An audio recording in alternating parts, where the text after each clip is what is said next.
Namaku Andre. Ayahku bekerja di sebuah perusahaan BUMN.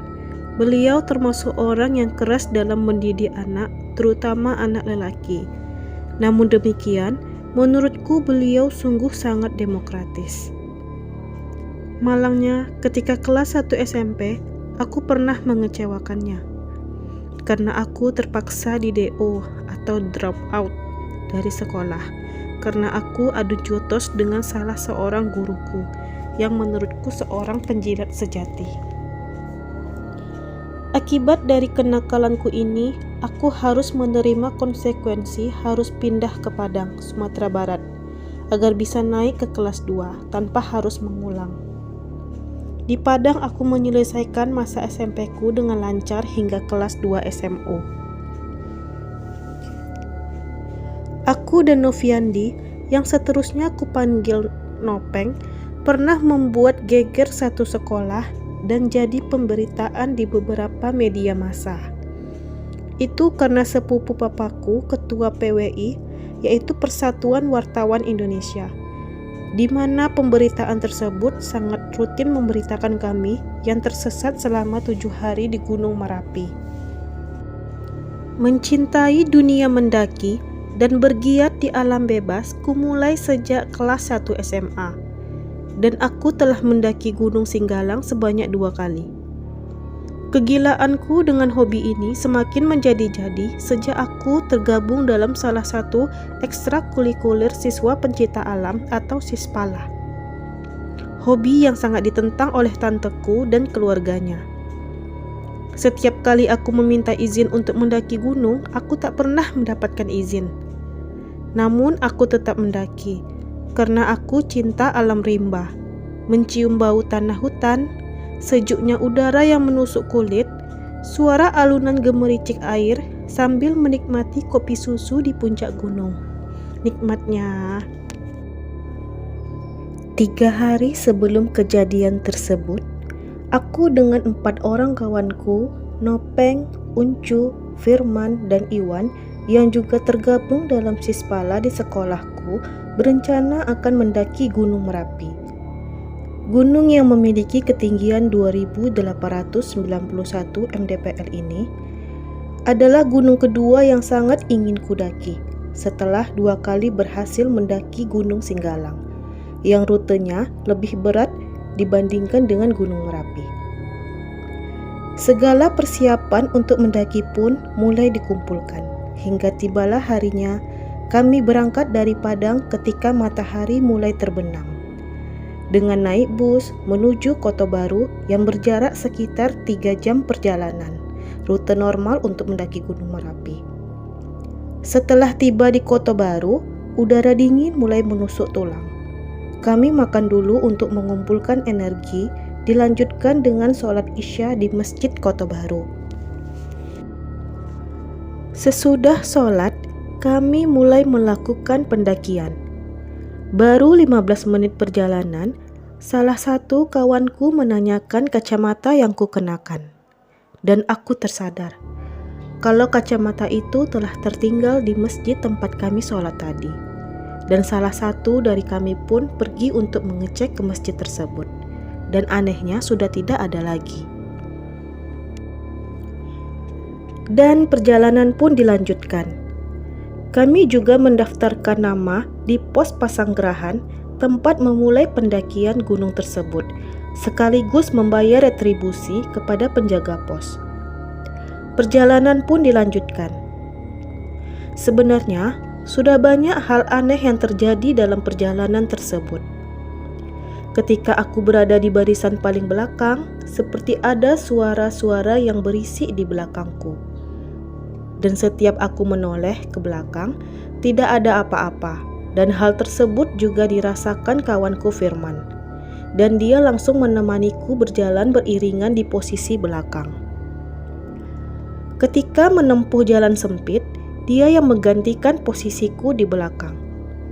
Kawanku ini punya kelebihan seperti indera keenam, tapi dia tidak membahasnya dalam perjalanan tersebut.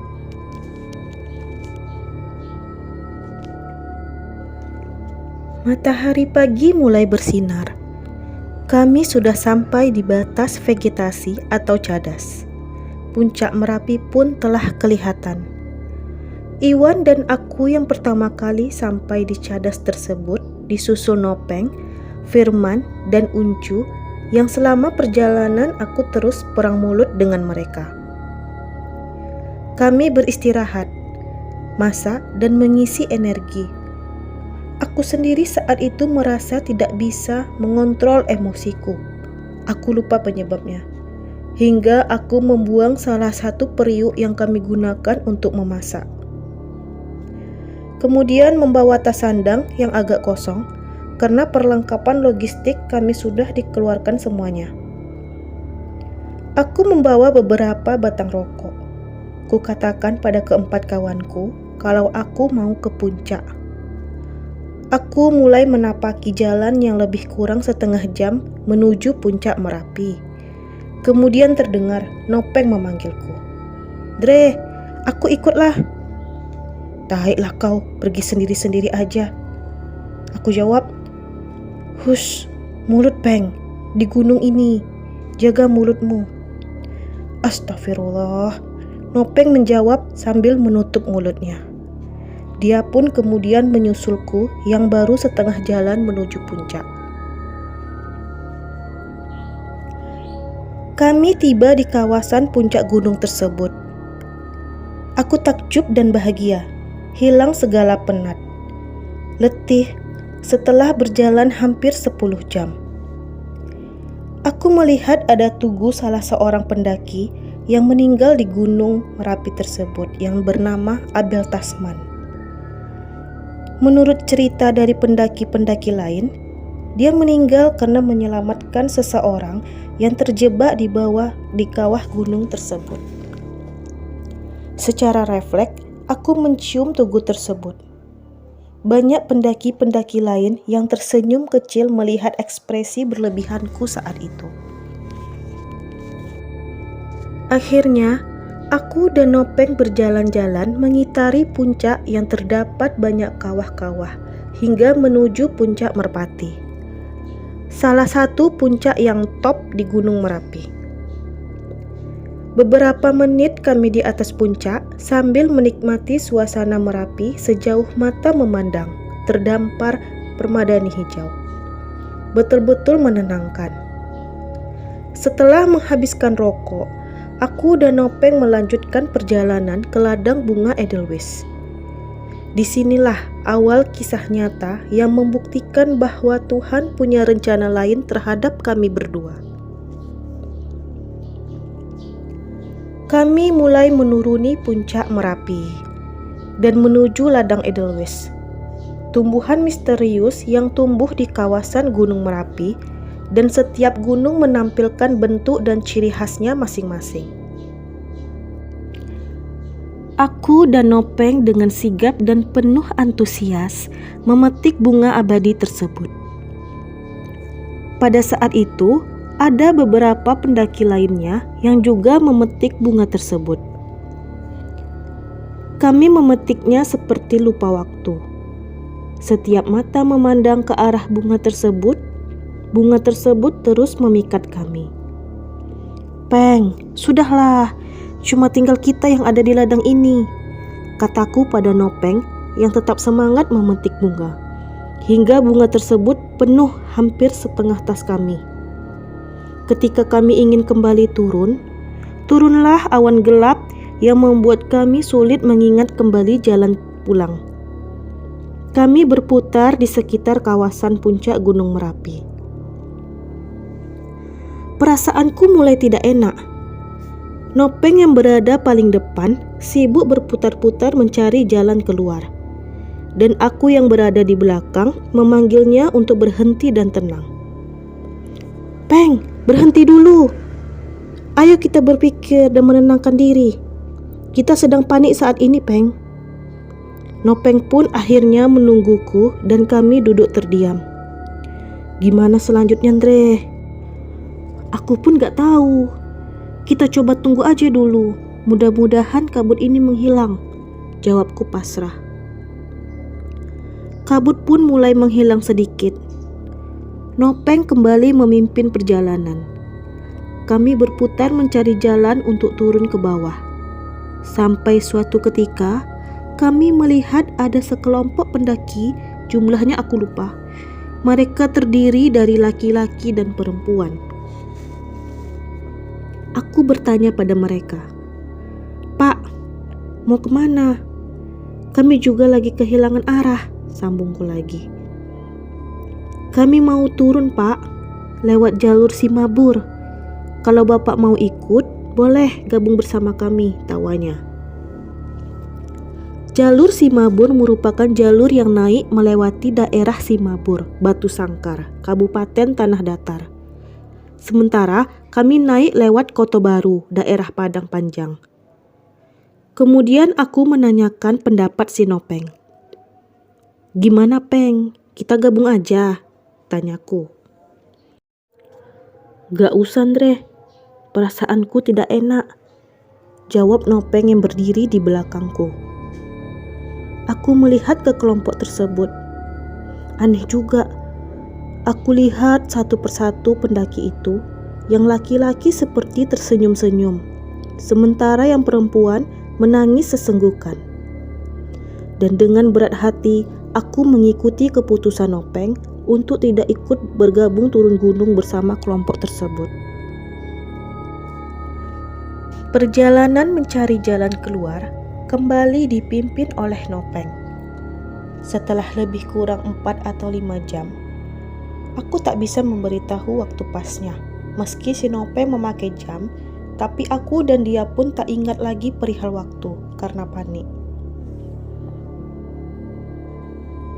Nopeng menemukan satu jalan turun yang menyerupai jalan cadas seperti waktu kami naik tadi. Meskipun kami sadar bahwa itu bukan jalannya, tapi aku ikut saja. Setelah penuh perjuangan dan beberapa kali aku terjatuh, kami tiba di sebuah jurang yang tidak begitu tinggi. Tapi tetap saja kalau langsung lompat, kaki bisa cedera. Nopeng yang turun pertama berhasil sampai ke bawah. Dalam hatiku terbersit, kuat sekali anak ini. Aku bingung, tidak tahu mau turun lewat jalan mana. Akhirnya Nopeng menunjukkan jalan mana yang harus kulewati. Di saat itu timbul keisengan si Nopeng. Di dalam tas yang kami ambil ada tustel. Dia mengeluarkan tustel itu dan membiarkanku tergantung di bibir jurang. "Dre, aku foto kau dulu ya. Ayo senyumlah," ku jawab. "Peng, udahlah, gak usah bercanda. Kita ini udah hilang di gunung gini, kau masih aja sempat bercanda. Kalau gak mau kau tersenyum, gak ku pegang kakimu ya, supaya kau bisa turun," ancam si Nopeng. Aku pun mengikuti saja kemauan si Nopeng. Dengan tersenyum kecut dengan gaya memelas, klik, dan aku pun dibantu turun sama si Nopeng. Kemudian gantian. Kini giliran dia yang meminta difoto olehku. "Nah, sekarang gantian aku lagi yang kau foto, Andre."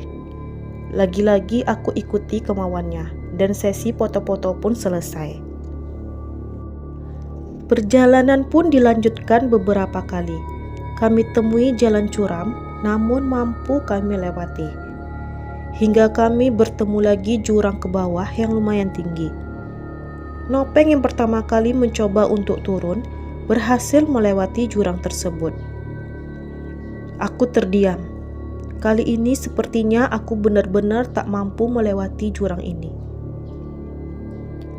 Saat mencoba berpikir bagaimana agar bisa turun, ketika itu tepat di sebelah kananku, di sebuah pohon tinggi, entah ilusi atau nyata, aku melihat sesosok tubuh hitam. Awalnya, aku tidak mengira kalau itu adalah sebangsa makhluk halus. Aku melihat ke arahnya. Dia kemudian berdiri. Aku menulis ini sambil bulu kudukku berdiri. Inilah alasannya aku mau mengubur kenangan ini dalam-dalam meskipun akhirnya ku coba untuk menulis ini. Tidak lebih hanya karena ingin berbagi pengalaman. Nopeng yang awalnya senang karena mendengar informasiku bahwa ada orang di sana. "Peng, ada orang di atas pohon. Tingginya sama seperti manusia normal." "Ya udah, panggil Dre." Belum selesai dia menyuruhku memanggil, aku langsung melanjutkan. "Peng, badannya hitam semua." Dia menunjuk-nunjukku seolah-olah ingin menyuruhku berbalik arah. Nopeng langsung menjawab, "Dre, jangan dengarkan orang itu, turunlah kau segera. Dia bukan makhluk baik." Di tengah kepanikanku, aku tidak mau turun. "Dari mana, Peng? Cepatlah, dia mau turun seperti ingin menyusul kita. Dia marah, Peng," tambahku lagi. Nopeng yang sudah di bawah tak bisa melihat si makhluk hitam tersebut. Langsung menjawab, "Lewat sini, Dre." Jalan yang ditunjuk Nopeng di sisi kiri jurang tersebut ada rumput dan tanaman-tanaman yang tumbuh menjalar ke bawah. Tanpa banyak berpikir, aku nekat turun melewati jalan yang ditunjukkan Nopeng tersebut. Karena gravitasi, aku meluncur turun dengan tangan yang terus berpegang pada tanaman yang menjalar tersebut. Entah bagaimana kejadiannya, posisiku langsung terbalik. Kepalaku arah ke bawah dan kakiku ke atas. Nopeng dengan sigap menyambutku dan sampailah aku di bawah dengan tangan lecet dan seluruh tubuhku dipenuhi tanah dan rerumputan yang menempel di tubuhku. "Syukurlah kau masih selamat. Ayo kita lanjutkan perjalanan ini," kata Nopeng yang langsung berjalan di depanku. Aku pun mengikutinya. Tak lama berjalan, lagi-lagi kami bertemu jurang. Kali ini Nopeng mencoba turun ke bawah untuk melihat kondisi jurang tersebut. Kemudian Nopeng kembali sambil mengucapkan ayat kursi, ayat dalam kitab suci Al-Quran. "Ada apa, Peng?" tanyaku. Nopeng mulutnya sambil berkomat-kamit menyebutkan bahwa dia baru saja melihat ada sesosok tubuh perempuan, rambutnya keriting, Dre. Dia pakai rok, tidak pakai baju, tidur tengkurap di dasar jurang. Aku pucat dan terpaku. Dalam hatiku, ya Tuhan, apalagi ini? Nopeng di tengah kepanikannya, "Dre, kita ke bawah yuk. Siapa tahu itu mayat yang dibuang orang, Dre. Kita selamatkan jasadnya."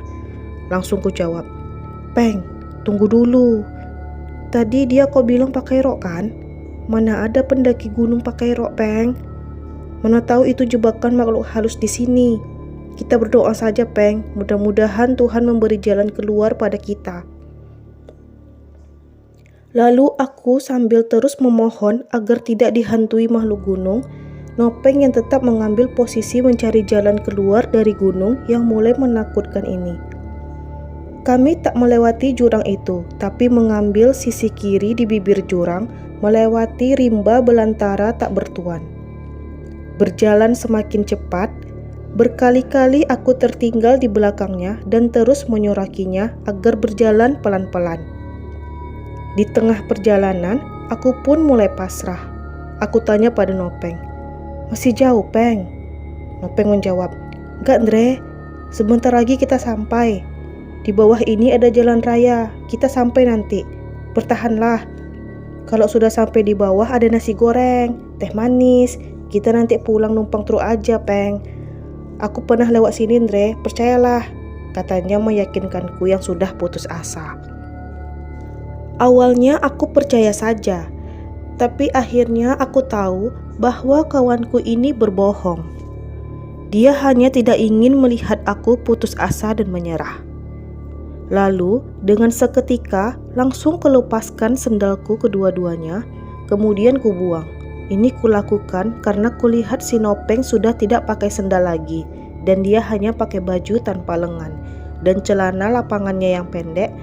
Melihat tingkahku ini, Nopeng bertanya, "Kenapa kau buang sendal, Kondre?" "Kan kita sudah dekat. Lanjut aja gak apa-apa. Lagi pula kau juga sudah gak pakai sendal. Biar sama kita," jawabku. Sendalnya putus waktu dia jalan di depan untuk membuka jalan. Tak lama kemudian, aku yang masih di belakang mendengar suara bruk. Ternyata Nopeng terjatuh ke jurang. "Peng!" teriakku. Dan kudengar jawaban dari bawah sana yang lumayan jauh. Suaranya tersebut kudengar. "Jauh, Peng?" tanyaku. "Lumayan, Dre. Turunlah pelan-pelan," jawab Nopeng. Akhirnya aku turun dengan bertahan pada satu batang kayu kecil yang menempel di tanah, dan beberapa detik kemudian aku terjatuh. Masih sempat kurasakan ada benda yang menghantamku dari belakang, lalu kemudian semua putih. Aku seperti bermimpi ada di rumah tanteku, berbicara dengan salah satu penyanyi organ tunggal. Aku memanggilnya Uni. Dia seperti sosok kakak bagiku. Kemudian aku merasa seperti terguncang-guncang. Kurasakan mataku agak terbuka. Kulihat ada seseorang di atas tubuhku yang mencoba membangunkan dan memanggilku. Dre, bangunlah, jangan mati." Aku menjawab, "Oh kak, ada apa?" "Bukan Dre, kau lupa sama aku." "Oh iya, Angah kan? Ada apa Ngah?" "Ya ampun Dre, sadarlah, aku Nopeng, kawan kau." "Nopeng Dre," kata Nopeng sambil mengguncang-guncang kepalaku. "Oh iya, ada apa Peng? Kenapa?" "Syukurlah Dre, kau gak mati. Coba kau tengok sekeliling."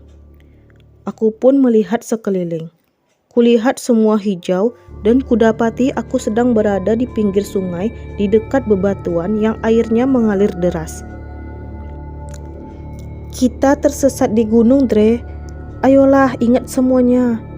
Cepatlah, hari mau gelap. Kita cari tempat untuk istirahat," kata si Nopeng yang keningnya berdarah karena terjatuh ke jurang tadi. Dan karena kebesaran Tuhan, dia tidak pingsan sepertiku. Namun ketika aku hendak berdiri, tanganku sebelah kiri tak bisa digerakkan. "Peng, tanganku tidak bisa bergerak. Tolong Peng," kataku. Nopeng langsung berbalik arah dan memegang tanganku serta menyentakkannya. Krak! "Udah tuh, coba berdiri dan cepat jalan. Hari udah gelap," kata Nopeng. Dan ajaibnya, tanganku langsung kembali normal. Dan kami pun akhirnya terlelap. Hujan pun terus-menerus turun.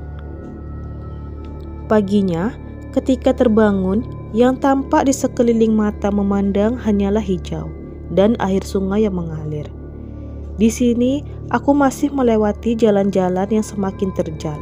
Fisik sudah sangat melemah, tangan membengkak. Entah beberapa puluh duri yang masuk ke tangan kami. Kaki pun juga bengkak karena menempuh medan berat tanpa alas kaki. Terutama kawanku Nopeng.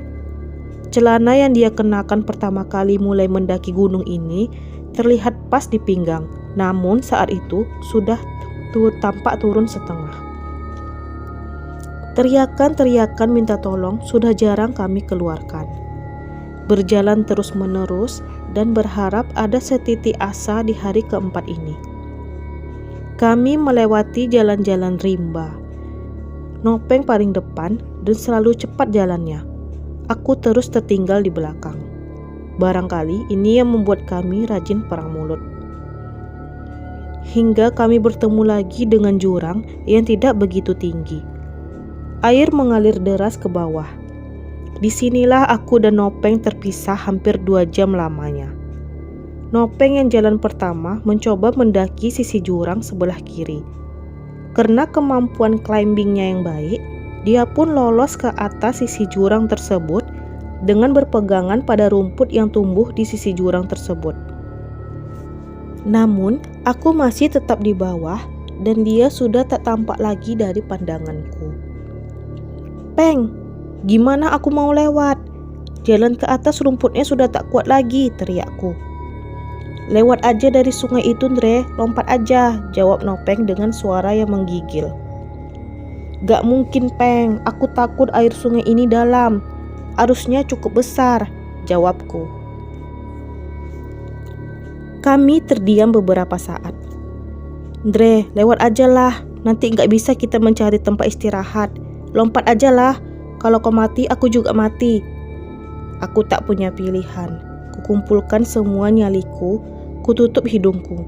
Bismillah, aku pun meloncat. Sepersekian menit aku dibawa arus. Kupaksakan untuk berdiri. Ternyata air sungai itu dangkal. Mataku langsung menjelajah ke segala penjuru, mencari Nopeng. Ternyata dia duduk di atas sisi jurang yang agak datar sambil menggigil dan tersenyum melihatku basah-basah. "Peng, kau selamat," kataku penuh semangat. "Alhamdulillah, tapi bajuku basah semua, Peng." Kemudian kami mulai mencari jalan untuk mencari tempat istirahat. Kami menemukan batang pohon yang sangat besar, berdiri kokoh, dan di bawah batang itu ada sebuah lubang. Langsung saja kami memutuskan di tempat ini akan beristirahat. Dengan kondisi yang semakin melemah, namun anehnya kalau dipaksakan tubuh ini terasa tetap kuat. Nopeng langsung tertidur. Maklum, dia yang selalu pimpin jalan. Aku masih belum tertidur saat itu. Aku duduk dan menangis sejadi-jadinya. Kukeluarkan skraf si kepalaku. Kusapu semua air mataku hingga seluruh bagian skraf itu basah. Aku ikat ke salah satu batang pohon yang ada di tempat kami akan tidur pada malam itu. Dalam hati, jika nanti aku harus mati di perjalanan ini, maka skraf ini adalah bukti bahwa aku pernah tersesat di gunung ini. Lalu aku tertidur dan malam itu tidur kami lumayan tenang. Hingga hari kelima, aku lagi-lagi patah semangat, pasrah dan merasa tak mampu lagi untuk melanjutkan perjalanan. Tapi argumen Nopeng hari itu sangat membangkitkan semangatku. Dre, kita sama-sama tidak tahu apa ujung perjalanan kita ini. Kita hanya berusaha. Dan nanti jika kita harus mati, izinkan kita mati di tepi jurang, agar tim SAR bekerja keras untuk mengangkat jasad kita. Kalau kita cuma ditemukan di sini, terlihat sekali kita tak berusaha, Peng. Ayolah kawan, perasaanku sudah agak dekat ini. Aku pun langsung bersemangat lagi. Dengan susah payah kupaksakan berdiri. Di ujung mataku, kotoran mata sudah bercampur dengan tanah. Benar-benar kumal. Aku ikuti langkah sobatku, sambil terus mencoba berusaha memakan yang aku rasa bisa dimakan. Ternyata jalan belum juga kami temukan. Aku dan Nopeng mulai menikmati perjalanan ini walau dengan terpaksa. Sepanjang perjalanan, aku bernyanyi sekuat-kuatnya. Mulai dari satu album lagu band Padi hingga lagu Rosa. Malam kelima, kami kembali tidur di tepi sungai. Untungnya tidak hujan malam itu. Dengan beralaskan daun-daun dan beratapkan langit, kami melepas penat setelah berjalan seharian. Malam itu aku tidur terakhir. Nopeng sudah terlelap lebih dulu. Aku mencoba rebahan untuk tidur. Namun, tiba-tiba entah halusinasi atau tidak, dari atas langit aku melihat ada 4 buah cahaya dengan bentuk yang berbeda-beda turun ke bawah. Cahaya ini tidak menakutkanku. Malah begitu dia hilang dari pandangan, aku langsung tertidur dan bermimpi. Malam itu papaku datang menyusulku, mengajakku pergi, tapi dia tidak bicara, hanya diam saja. Aku kejar papaku kala itu. Namun dari sebelah kiri dan kanan banyak yang menawariku untuk singgah dan minum kopi bersama mereka. Ajakan itu kutolak dan aku terus mengejar papaku hingga aku tersandung dan terbangun. Hari sudah mulai agak terang. Walau belum begitu terang karena sinar matahari tertutup tingginya hutan belantara. Hari ke-6, kondisi benar-benar lemah. Namun, Nopeng seperti tiada lelahnya. Dia tetap semangat memotivasiku untuk terus bertahan hidup. Tiada pilihan, perjalanan pun dilanjutkan. Kami tetap mengikuti arah arus sungai. Namun hari ke-6 itu, sekitar 3 jam perjalanan, aku dan Nopeng dapat merasakan hangatnya sinar mentari penuh. Aku makin kuat bernyanyi, seolah-olah yakin akan adanya kehidupan dan aku masih diberi kesempatan untuk hidup.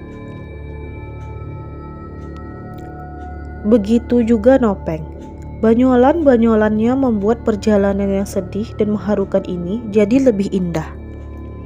Namun, karena banyak istirahat, malam itu pun kami belum menemui ujung aliran sungai tersebut. Kami justru menemukan banyak batang pisang di hari ke-6 itu. Aku yang begitu semangat mengambil pisang tersebut, namun di dalamnya banyak sekali benda-benda keras seperti batu kecil dan tak bisa dimakan. Kami beristirahat beralaskan pelepah daun pisang. Paginya, ketika kami terjaga di hari ke-7, di atas pohon sepertinya kami ditonton oleh beberapa binatang seperti monyet.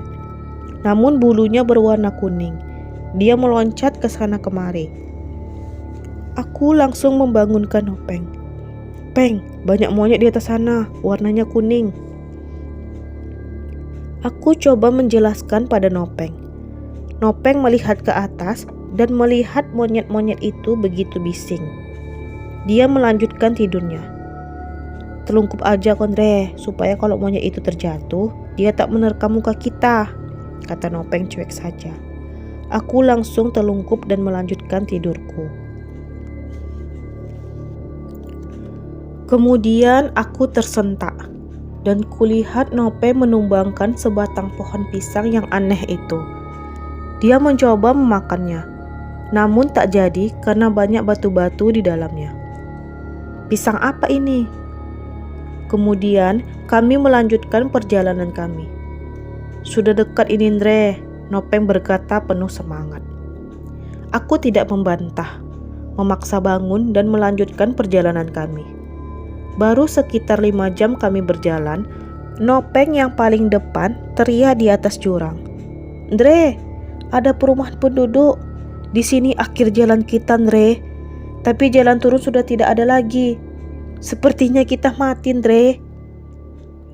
Kami mendapati jurang air terjun yang sangat tinggi. Tak mungkin untuk dituruni. Aku semakin melemah. Nopeng tetap berusaha mencari jalan keluar. Dan di sebelah kiri jurang tersebut ada pohon-pohon bulu atau bambu. Nopeng naik ke atas hutan buluh itu. Namun memang jalan turun tidak nampak lagi. Akhirnya kami pasrah. "Kita mati juga akhirnya Ndre," kataku. Tak lama berselang, kami mendengar dari arah bawah seperti ada suara orang lagi memotong batang buluh. "Klutak, klutak." Nopeng menginstruksikan aku supaya berteriak, karena dia sudah tidak sanggup lagi untuk bersuara. Dadanya sakit. "Tolong!" teriakku. Aku terdiam sambil menunggu jawaban. Terdengar suara sahutan dari bawah. "Pak, tolong kami Pak. Kami yang hilang di Gunung Merapi Pak." Nopeng berteriak sambil memegang dadanya. "Tolong Pak," sambungku lagi lebih keras. "Siapa tuh?" Suara dari bawah itu menyahut lagi. "Kami Pak, yang hilang di Gunung Merapi Pak. Tolonglah Pak," teriakku lagi. "Iya, bakar celana biar disusul ke sana," jawab suara itu. "Tak ada Pak, korek api tak ada." "Ya udah, goyang-goyangkan tempat kalian sekarang."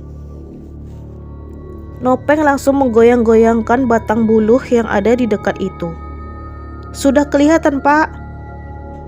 "Oi, naik kalian sedikit lagi ke atas, di bawah itu jurang," jawab suara itu lagi. Kami saling pandang, lalu naik pelan-pelan ke atas. Kami berdoa dalam hati sambil terus berkomunikasi dengan suara dari bawah. Sekitar 2 jam kami menunggu. Dari sebelah kiri kami, akhirnya kami melihat seorang bapak dengan anak-anaknya yang berjumlah 4 orang. Mereka memiliki badan tinggi dan tegap. Sungguh mereka terkejut melihat kami. "Pak, kami manusia, Pak. Kami yang hilang di gunung selama beberapa hari ini." "Iya, kami tahu. Syukurlah kalian masih hidup." Dia mendekati kami, lalu mengeluarkan bungkusan nasi. Nopek memakannya dan kemudian dadanya sakit.